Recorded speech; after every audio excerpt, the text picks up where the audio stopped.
Welcome to ఎన్టుడే news. ప్రతి క్షణం ప్రజల పక్షం. 11వ తారీఖున అంబటి అనుదీప్ అనే కుర్రవాడు అనుమానాస్పదంగా మరి చెరువులో పడి చనిపోవడం జరిగింది. దాని మీద మరి మంత్రి గారు ఆ విషయం తెలిసిన వెంబటనే మరి ప్రత్యేకించి ఆ కుటుంబ సభ్యులతో మరియు మరి అధికారులతో ఎస్ఐ గారు సిఐ గారితో కూడా మాట్లాడి దాని మీద పూర్తి ఎంక్వైరీ చేసి దాని మీద కఠినమైన చర్యలు తీసుకోవాలని చెప్పేసి ఆదేశాలు జారీ చేయడం జరిగింది. అలాగే మరి కుటుంబ సభ్యులను కూడా ఫోన్లో పరామర్శించి మరి వాళ్ళకు పూర్తిగా మరి న్యాయం జరిగేటట్టుగా వెనకాల ఎవరన్నా సరే వాళ్ళ మీద కఠిన చర్యలు తీసుకుంటారని చెప్పేసి వాళ్ళకు కూడా తెలియజేయడం జరిగింది. అలాగే మరి ఆ సమయంలో విదేశాల్లో ఉండటం వలన మినిస్టర్ గారు వచ్చి వారింటికి రాలేకపోయారు. తర్వాత 10 రోజుల తర్వాత వచ్చి మరి వాళ్ళ ఇంటికి వచ్చి స్వయాన మరి ఆ కుటుంబ సభ్యుల్ని పరామర్శించి మరి వాళ్ళకి ఏ విధమైన అనుమానాలు ఉన్నాయి అనేది మొత్తం తెలుసుకొని మరి అనుమానాలకు తగ్గట్టు పూర్తిగా మరి ఇక్కడ ఉన్న అధికారులు మరి వాళ్ళకి అనుమానం ఉందని చెప్పేసి తెలియజేయడంతో మరి ఎస్పీ గారితో మాట్లాడి మరి దీని మీద ఏరే నియోజకవర్గం నుంచి అధికారులను వేసి మరి పోలీసు అధికారులను వేసి ఎంక్వైరీ చేసి దాని మీద కఠిన చర్యలు తీసుకోవాలని చెప్పేసి మరి చెప్పడం కూడా జరిగింది. దాని మీద మరి మండలం తరపున కూడా మేము వెళ్ళి మరి ఎస్పీ గారికి కలిసి విషయం తెలియజేసి మరి స్పెషల్గా ఇన్విటేషన్ చేయమని చెప్పేసి మరి ఎస్పీ గారు చెప్పి వేరే వాళ్ళని కూడా వేయడం జరిగింది. అయినా కానీ కొంతమంది నాయకులు వాళ్ళ స్వలాభం కోసం మరి అధికార పార్టీని మరి ఇబ్బంది పెట్టాలనే ఉద్దేశంతో వాళ్ళ స్వలాభం కోసం అనేక విమర్శలు చేశారు. ఇవన్నీ తప్పుడు విమర్శలు చేసుకుంటా మరి వాళ్ళు లబ్ధి పొందాలని చూస్తే మేము తెలుగుదేశం పార్టీ తరఫున మేము పూర్తిగా దాన్ని వ్యతిరేకించి దాని మీద చర్యలు తీసుకుంటామని కూడా చెప్తున్నాం. అలాగే మరి మినిస్టర్ గారు దీంట్లో ఎలాంటి పక్షపాతం లేకుండా ఎంక్వైరీ చేసి ఎలాంటి వారు వెనకాల ఉన్నా కానీ కఠినమైన చర్యలు తీసుకోవాలని చెప్పేసి కూడా ఆదేశాలు ఇవ్వడం జరిగింది. అలాగే ఈ మధ్యకాలంలో మా మిత్రపక్షమైన నాయకులు కూడా వచ్చి మరి దీంట్లో ఏదో మంత్రి గారు ఏదో ఈ వెనకమాలు ఉన్నారనో లేకపోతే ఇంకో రకంగా వాళ్ళ దురుద్దేశంతో మంత్రి గారి మీద మాట్లాడటం జరిగింది. మరి అలాంటి మాటలు మాట్లాడితే మంత్రి గారి మీద ఎలాంటి మాటలు మాట్లాడినా కానీ మరి నిజాలు తెలుసుకోకుండా మరీ మాట్లాడితే దాని మీద మేము తెలుగుదేశం పార్టీ మండల పార్టీ పూర్తిగా ఖండిస్తున్నామని తెలియజేస్తున్నాం. చాట్రాయ్ మండలం చాట్రాయ్ గ్రామస్తుడైన దీపు మరణం మీద జరుగుతున్న ఎపిసోడ్ రోజు రోజుకి ఒక మలుపు తిరుగుతుంది. దీనికి కొత్తగా ఒక్కొక్క వ్యక్తి వచ్చి ఒక్కొక్క వార్తని తనకంటూ ఒక క్రెడిబిలిటీ లేకుండా తను ఏదో సెన్సేషనల్ అవ్వాలనే ఉద్దేశంతో ఈ మరణాన్ని సూదిని తీసుకెళ్లి దోలానికి కూర్చున్న విషయంగా తీసుకెళ్తున్నారు. మంత్రి గారు 10 రోజుల తర్వాత వచ్చారు అనే ఒక మాటగా మాట్లాడిన శివరామకృష్ణ, నువ్వు ఎన్ని రోజులకు వచ్చావు? నీ పార్టీగా సభ్యత్వం ఉన్న కార్యకర్త చనిపోతే నువ్వెన్ని రోజులకు వచ్చావు? చనిపోయిన ఎన్ని గంటలకు వచ్చావు? మంత్రి గారు 10 రోజుల ముందుగానే ఒక నెల రోజుల ముందుగానో ఒక టికెట్ బుక్ చేసుకొని విదేశాలకు వెళ్ళారు. తదుపరి రాగానే 2వ రోజు ఆంధ్రజ్యోతి విలేకరు చనిపోతే అక్కడ పరామర్శించి ఇక్కడికి వచ్చి ఈ వ్యక్తిని పరామర్శించారు. నీకు అండగా ఉంటాను అని చెప్పి ఆ తల్లిదండ్రులు భరోసా ఇచ్చి ఈలోగా అక్కడున్న కులపద్దలతో ఫోన్ చేసి తెలుసుకొని మాట్లాడి మండల పార్టీ నాయకులు మొత్తాన్ని వెళ్ళి వాళ్ళ కుటుంబాన్ని భరోసాగా ఉంటామని చెప్పి ఆయన యొక్క కర్తవ్యాన్ని విదేశాల్లో ఉండి కూడా నిర్వర్తించారు. మంత్రి గారిని మీరు 10 రోజుల తర్వాత వచ్చారు, అనుమానం ఉందా అంటున్నారు. అంటే ఏ కులంలో వ్యక్తి చనిపోయినా మంత్రి గారిదేనా? అంటే ఎవరు చనిపోయినా మంత్రి గారు తప్పేనా? మంత్రి గారు ఆ టయానికి అక్కడ ఉంటారా? మంత్రి గారిని ఎందుకు విమర్శిస్తున్నారు? దీనికి కారణం అంటే ఇంటెన్షనల్గా మంత్రి గారి మీద మీకు ఏదో ఉంది. గతంలో గుర్తు నెవరు చేసుకోండి. పార్టీలో వేరు వ్యక్తులను తీసుకొచ్చి వైసీపీ నాయకులతో ప్రతిష్టలు అవనేయండి, ఒక డిఎస్పీ లాంటి వ్యక్తులను తీసుకొచ్చి ఫోటోలు దిగనేయండి, ఇవన్నీ మంత్రి గారికి మస్కుబారేలాగా చేస్తున్నారు. మళ్ళీ ఈరోజు మంత్రి గారి మీద ఇలాంటి ఎలిగేషన్ చేస్తున్నారు. మీరు ధర్మాన్ని మీ కర్తవ్యాన్ని మీరు నిర్వర్తించలా.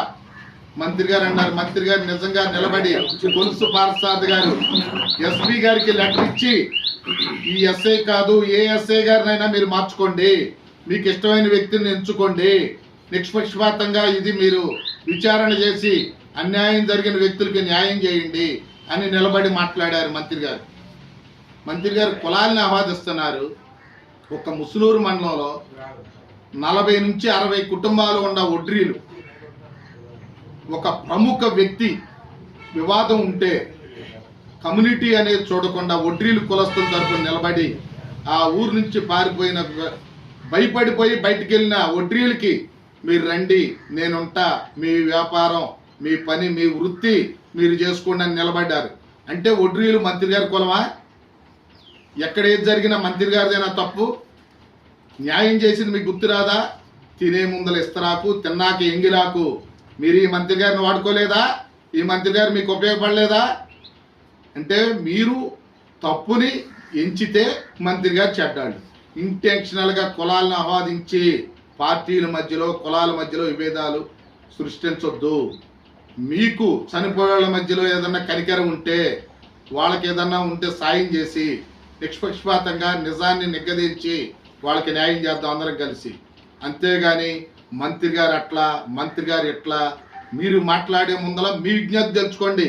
మీరు ఎన్ని రోజులకు వచ్చారు, మీరేం చేశారు? ఇక్కడ పార్టీ మా పార్టీ మంత్రి గారి ఆదేశాల మీదకి వెళ్ళి నిలబడి వాళ్ళకి న్యాయం చేయడానికి చూస్తున్నాం. మీరు ఎంతవరకు ఒక ఎస్ఐ గారు కొంత టైం పడుతుంది అంటే దాన్ని కూడా కాదు అంటే మంత్రి గారు అయినా మీ మీద నమ్మకోలేదన్నారు, కొత్త వ్యక్తిని ఎంచుకోవడానికి అని చెప్పి లెటర్ ఇచ్చారు. అయినా మీరు దీన్ని సూదిని తీసుకెళ్లి దూలానికి కూర్చున్నట్టు ఏదో తప్పుదావ పట్టియడానికి ఒక వ్యక్తి మీద ఇంటెన్షనల్గా మీరు ఎలాంటి ముద్ర వేయడాన్ని చూస్తే మేము ఊరుకోము, ప్రతిఘటిస్తాం, ఖచ్చితంగా మాట్లాడతాం. మాకు కూడా పార్టీ ఉంది, అందరం కలిసి నడుస్తున్నాం. ఇలాంటి విభేదాలు సృష్టించి అంతర్గత పోరుకి మీరు శ్రీకారం చుట్టొద్దు. చాలా ఉన్నాయి మాట్లాడాల్సి వస్తే, చాలా వ్యక్తులు చాలా మంది ఉన్నాయి మాట్లాడాల్సి వస్తే చాలా ఇబ్బందులు మీరు గురవుతారు. ఖచ్చితంగా ఇలాంటి దాన్ని మేము వ్యతిరేకిస్తాం.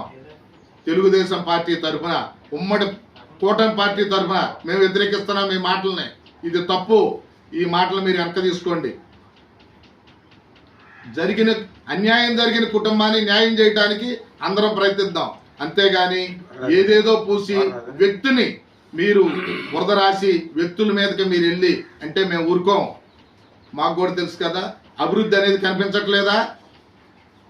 సామాజిక న్యాయం కనిపించట్లేదా? కులాలను ఎందుకు ఆహ్వానిస్తున్నారు? అనేక కులాలు కలిస్తేనే మనం గెలిచాం. ఒక కులంతో ఒక వ్యక్తిని ఎందుకు ఆహ్వానిస్తున్నారు? ఆ వ్యక్తి ఆ కులంతోనే ఉన్నారా? ఎవరికి చేయటం లేదా? మీరు ప్రయాణం చేస్తూ మీరు ఆ వ్యక్తిని వాడుకోలేదా? మీకు పని చేయలేదా? ఎందుకు ఆ వ్యక్తి ఇవాళ నువ్వు వల్ల నాకు ఇబ్బంది వస్తుంది అనగానే నువ్వు వేరే దాన్ని ఆహ్వానిస్తావు. వ్యక్తికి వేరే రూట్లో ఆ వ్యక్తిని ఇబ్బంది పెట్టే మాటలు మాట్లాడేది తెలుసుకోకపోతే ఖచ్చితంగా వ్యక్తులు అందరం మేమందరం పార్టీ తరఫున ప్రతిఘటిస్తాం. ఇబ్బందులు పడాల్సి వస్తుంది. మీ మాటలు వెనక తీసుకోండి. 11వ తారీఖున చాట్రాయ్ గ్రామానికి సంబంధించిన అంబటి దీపు అని అతను చాట్రాయ్ దేప్ చెరువులో పడి చనిపోవటం అనేది ప్రతి ఒక్కరికే బాధాకరమైన విషయం, హృదయవిదారకమైన విషయం.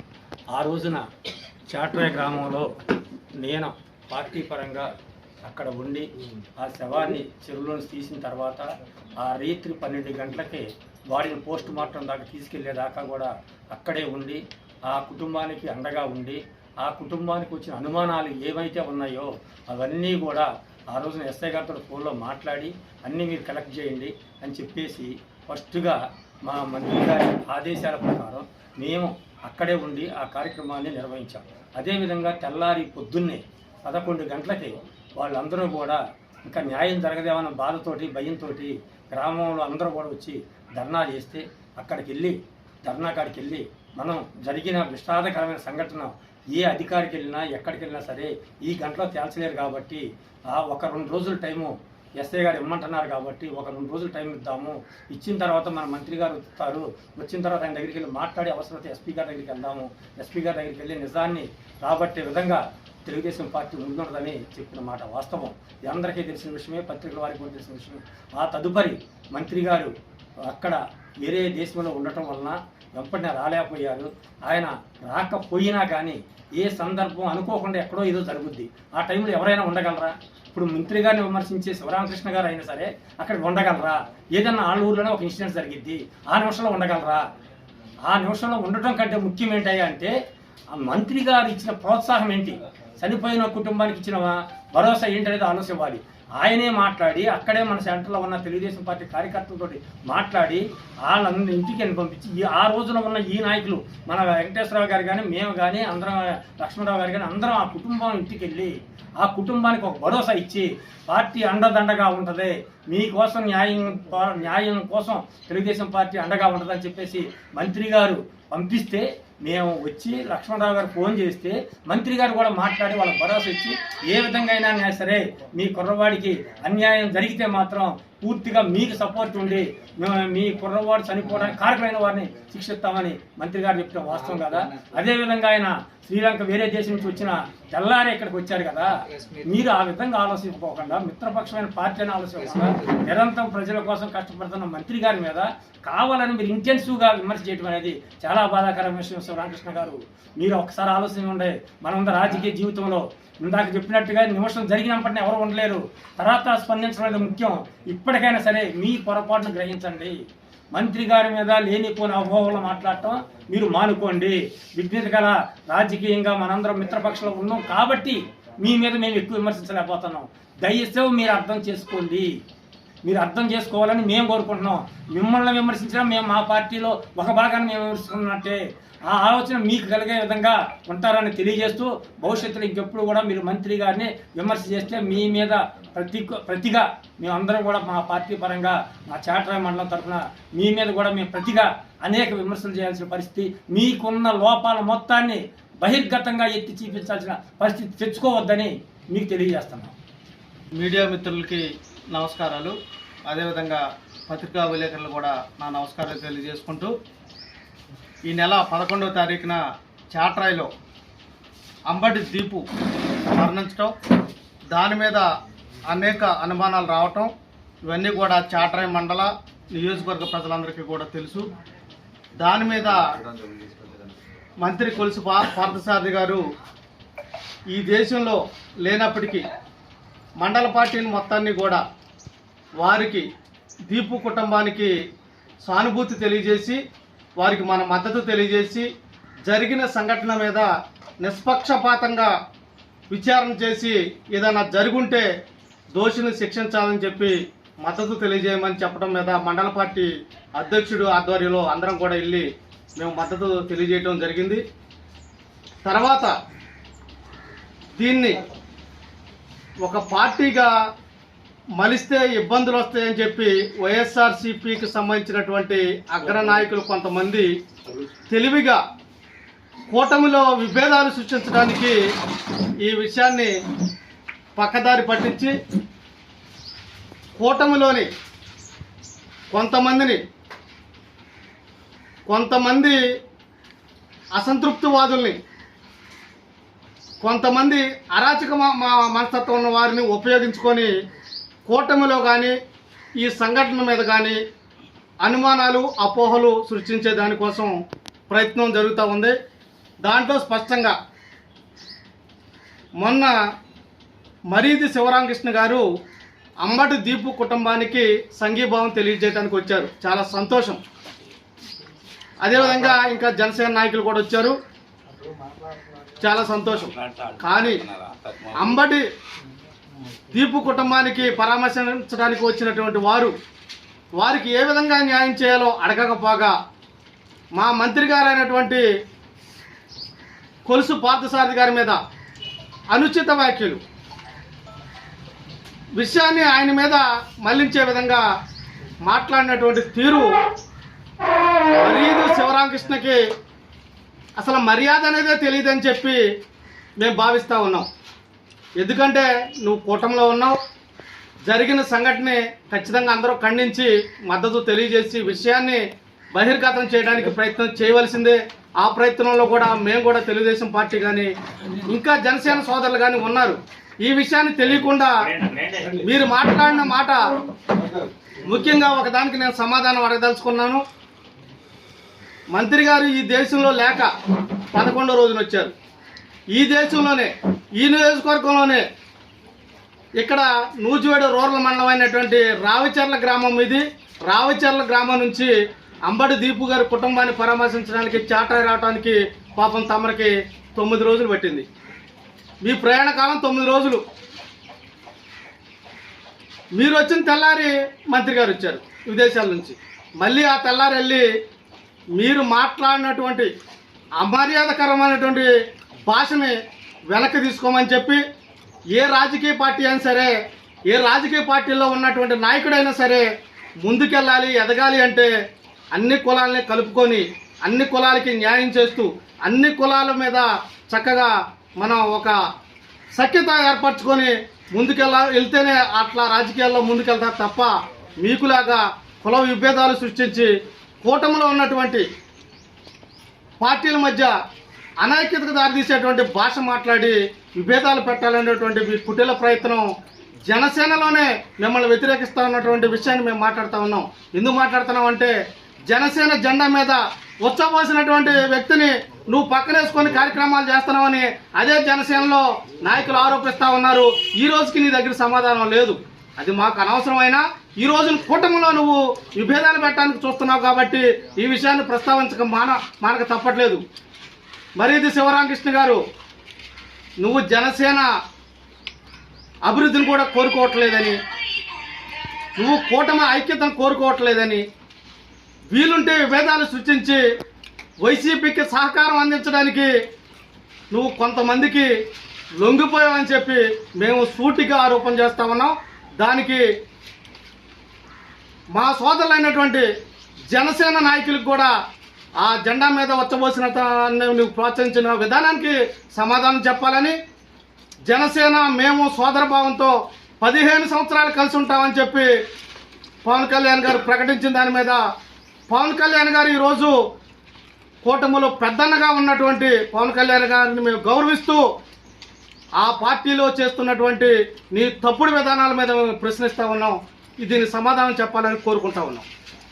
అందరికీ నమస్కారం అండి. మా నూజివేడు నియోజకవర్గం చాట్రాయి మండలంలో చాట్రాయి గ్రామంలో అంబటి దీపు అనే కుర్రాడు అనుమానాస్పదంగా చెరువులో పడి మృతి చెందడం అనేది జరిగింది. దీనికి వివిధ కారణాలని ఎత్తి చూపిస్తున్నారు. కాకపోతే ఆ రోజు అనేది మన మంత్రివర్యులు కొలుసు పార్థసారథి గారు విదేశీ పర్యటనలో ఉన్నప్పటికీ కూడా వెంటనే స్పందించి ఆ కుర్రోడు ఎలా చనిపోయాడు ఏంటి అనేది మన మండల నాయకులతోని మీరు వెళ్ళి వాళ్ళ ఇంటికి వెళ్ళి అసలు ఏం జరిగింది ఏంటి అనేది తెలుసుకొని మన పార్టీ ద్వారాగా మీరు వాళ్ళకి నా తరఫున భరోసా ఇవ్వమని మమ్మల్ని అందరిని అక్కడికి పంపించడం అనేది జరిగింది. ఆ రోజు కూడా మండల నాయకులు అందరం కలిసి వెళ్ళి వాళ్ళకి దగ్గరికి వెళ్ళి ఏం జరిగింది ఏంటి అనేది ఆ తల్లిదండ్రులను అడిగి తెలుసుకొని మాట్లాడి వాళ్ళకి ఒక భరోసా ఇవ్వటం అనేది జరిగింది. కాకపోతే 11వ తారీఖు ఆ కుర్రోడు చనిపోతే జనసేన పార్టీ సభ్యత్వం తీసుకున్నాడు, జనసేనలో ఉన్నారు అన్నటువంటి వాళ్ళు ప్రతి ఒక్కళ్ళు కూడా జనసేన పార్టీ తరఫున వెళ్ళి కుల రాజకీయాలను అంటగట్టి మంత్రి గారు ఏదో తన సామాజిక వర్గానికే న్యాయం చేస్తున్నారు, వేరే వాళ్ళకి ఎవరికి చెయ్యరు అని దేశంలో లేని వ్యక్తిని గురించి మాట్లాడుకోవడం అనేది మనకి ఎంతటి విజ్ఞానం ఉందనేది వాళ్ళ మాటలను బట్టి మనకు అర్థం అవుతుంది. కాకపోతే ఏంటంటే జనసేన పార్టీ అని చెప్పుకుంటున్నారు కదా. ఒక కార్యకర్త అనేవాడు జనసేన పార్టీ కార్యకర్త చనిపోయినప్పుడు ఈ జనసేన పార్టీ ఏం న్యాయం చేసింది వాళ్ళకి? మినిస్టర్ గారిని ఎత్తి చూపించే ముందు అసలు మన కార్యకర్తకి మనమేం న్యాయం చేసుకున్నాం అనేది చూడాలి కదా. కుల రాజకీయం అనేది అంటగట్టాల్సినంత అవసరం ఏముంది? శివరామకృష్ణ గారు ఒక అధికార ప్రతినిధి అయి ఉండి ప్రతి వాడికి కష్టం వచ్చినప్పుడు నేను ఉంటాను మీ వెనకాల అనేటటువంటి మనిషి సారథి గారు అంటే ఏంటో తెలుసు, ఆయన ప్రజలకు ఏ విధంగా సేవ చేస్తున్నారు అనేది తెలుసు, పేదవాళ్ళు అంటే ఎలా ఉంటారనేది తెలుసు. అన్నీ తెలుసు కూడా మినిస్టర్ గారిని విమర్శించడం అనేది చాలా బాధాకరమైన విషయం. అది ఏంటంటే ఇప్పుడు ఆయన లేకపోయినప్పటికీ కూడా మమ్మల్ని అందరిని పంపించారు, ఏం జరిగిందనేది మేమందరం తెలుసుకున్నాం, వాళ్ళకి భరోసా ఇచ్చాం, ఆ కుటుంబానికి అండగా ఉంటామని చెప్పాము. మీరు రాలేకపోయారు, మేము వెళ్ళాం కదా. మేము వెళ్ళిన తర్వాతే కదా జనసేన పార్టీ కార్యకర్తలు అనేది అక్కడికి వచ్చింది. అసలు చాట్రాయిలో ఏం జరిగింది ఏంటనేది ముందు తెలుసుకొని మాట్లాడాలి. తెలుసుకోకుండా వేరే వాళ్ళ మీద అబండాలు వేయటం అనేది ఒక మిత్రపక్షంలో ఉండి ఒక పార్టీని కించపరిచి ఒక వ్యక్తిని కించపరిచేలాగా మాట్లాడటం అనేది సమంజసంగా లేదది. కాకపోతే మేము కొంతవరకు కూడా మా కమ్యూనిటీ అయినటువంటి వ్యక్తి ఈ విధంగా మాట్లాడారు అనేది మాకు కొంచెం బాధాకరమైన విషయం. ఎందుకంటే ఇప్పుడు బీసీ సామాజిక వర్గంలో గౌడ యాదవ అనేది కలిసి ఉండేది ఉమ్మడి కుటుంబం లాంటి వ్యవస్థలో ఉన్నాం మనం. అటువంటిది మన గౌడ కులస్తుడు అయినటువంటి వాళ్ళు మనకి న్యాయం చేసేటటువంటి మినిస్టర్ గారిని మనం కించపరిచి మాట్లాడుకోవటంలో ఇది కొంచెం మనం అగౌరవపరిచినట్టుంది, మనలో మనం అగౌరవపరిచినట్టుంది. కాబట్టి శివరామకృష్ణ గారు, నేనైతే పర్టికులర్గా పేరెత్తి మరీ చెప్తున్నా, శివరామకృష్ణ గారు మాట్లాడిన మాటలు వెనక్కి తీసుకోవాలి. ఎందు గురించి అంటే మీరు న్యాయం చేయలేదు. ఇప్పుడు మినిస్టర్ గారు వచ్చారు, 10 రోజుల తర్వాత వచ్చారంటే ఆయన దేశంలో లేరు కాబట్టి 10 రోజుల తర్వాత వచ్చారు. అదే ఉండవలసి వస్తే ఆ రోజే వచ్చేవాళ్ళేమో. మీరు దేశంలో ఉన్నోళ్ళు కూడా రాలేకపోయారు కదా, మీ కార్యకర్త చనిపోతే మీరేం న్యాయం చేయలేకపోయారు కదా. ఎక్కడో ఉన్నటువంటి వ్యక్తి వచ్చి వాళ్ళ కుటుంబానికి వెళ్ళి వాళ్ళకి ఏ విధమైన ఇబ్బందులు ఉన్నాయి, ఏ రకంగా ఈ కేసుని ఏ కోణంలో పరిశీలించాలి అనే దాన్ని కూడా తెలుసుకొని ఆ తల్లిదండ్రులతో మాట్లాడి మీకు ఏ విధంగా న్యాయం కావాలి అన్నప్పుడు వాళ్ళు మాకు ఇక్కడ చాట్రాయిలో ఉన్న పోలీసు వ్యవస్థ మీద నమ్మకం లేదు, ఎస్ఐ గారు కానివ్వండి, సిఏ గారు కానివ్వండి, ఇటువంటి వాళ్ళు మాకు న్యాయం చేయట్లేదు అని వాళ్ళ బాధను వాళ్ళు వెళ్ళబుచ్చుకునేసరికి అప్పటికప్పుడు మినిస్టర్ గారు వెంటనే ఎస్పీ గారికి అంతమంది జనం సమక్షంలో మాట్లాడి మీకు ఏ ఆఫీసర్ కావాలి, మన నియోజకవర్గానికి సంబంధించిన వాళ్ళు కాకపోయినప్పటికీ వేరే నియోజకవర్గం నుంచి మీరు ఎవరిని కావాలనుకుంటే వాళ్ళతో నేను ఎంక్వైరీ చేపిస్తానని హామీ ఇవ్వడం అనేది జరిగింది. అంతకంటే ఎక్కువ హామీ ఎవరిస్తారు? అంతకంటే ఎక్కువ ఎవరు ప్రజల కోసం ఫైట్ చేస్తున్నారండి, అండగా నిలబడుతున్నారు. అట్లాంటి వ్యక్తిని కించపరిచే మాటలు మాట్లాడుతున్నారు. కాబట్టి ఒకసారి శివరామకృష్ణ గారు పదే శివరామకృష్ణ గారు అని నేను ఎందుకు అంటున్నానంటే, మనం అందరం కలిసి పనిచేస్తున్నాం. మీ ఒక్కళ్ళ గురించి మన గౌడ జాతికి అనేదానికే కొంచెం ఇబ్బందికరమైన పరిస్థితి వస్తుంది. కాబట్టి మీరు అది ఆలోచించుకోండి. మీరు మాట్లాడిన విషయాలు ఏమన్నా ఉన్నాయి అంటే కరెక్ట్ నిజాలు తెలుసుకొని మాట్లాడండి. ఇప్పుడు దీని వెనకాల మంత్రి గారి ప్రమేయం ఏమీ లేదు. మంత్రి గారు ప్రజల కోసం పనిచేసే మనిషి, పేదవాళ్ళ కోసం పనిచేసే మనిషి. ఏ టైంలో ఎవరు వెళ్ళినా కానీ మాకు ఇబ్బంది ఉంది అంటే రెస్పాండ్ అయ్యేటటువంటి వ్యక్తి గురించి మనం కొంచెం ఇదిగా మాట్లాడుకోవటం అనేది సమంజసంగా లేదు. కాబట్టి శివరామకృష్ణ గారు ఒకసారి పెద్ద మనసుతో ఆలోచించి మీరు తీసుకున్న మాటలో, మీరు అన్నటువంటి మాటలో ఒకసారి మీరు రీకాల్ చేసుకొని నేనేం మాట్లాడాను, ఏంటి, ఎవరిని మాట్లాడాను అనే దాని గురించి ఆలోచించుకోండి. మనం మిత్రపక్షంలో ఉన్నాం. మిమ్మల్ని మేము కించపరిచినా, మమ్మల్ని మీరు కించపరిచినా ఒకళ్ళు మనల్ని కించపరుచుకున్నట్టే ఉంటుంది. కాబట్టి ఏదన్నా విషయానికి రావాల్సి వస్తే ఎంత మిత్రపక్షం అయినప్పటికీ మా పార్టీ ద్వారా మేమే ఫైట్ చేయడానికి సిద్ధంగా ఉన్నాం.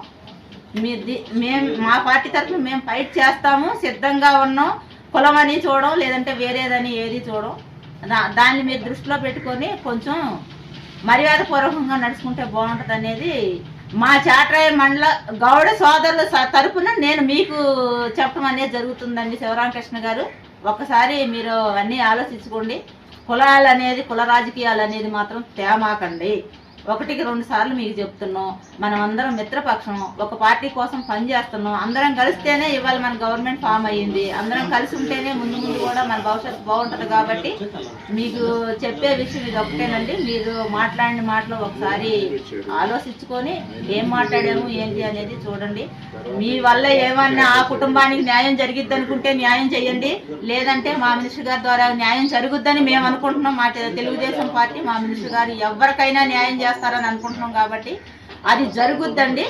ఈ నిజాలు అనేది నిదానంగా వస్తాయి. ఎంక్వైరీ ఉంది, ఆ ఎంక్వైరీ పూర్తయిన తర్వాత నిజాలు వస్తాయి. అప్పుడు మీరే కళ్ళు తెరుస్తారు, మీరే చూస్తారు.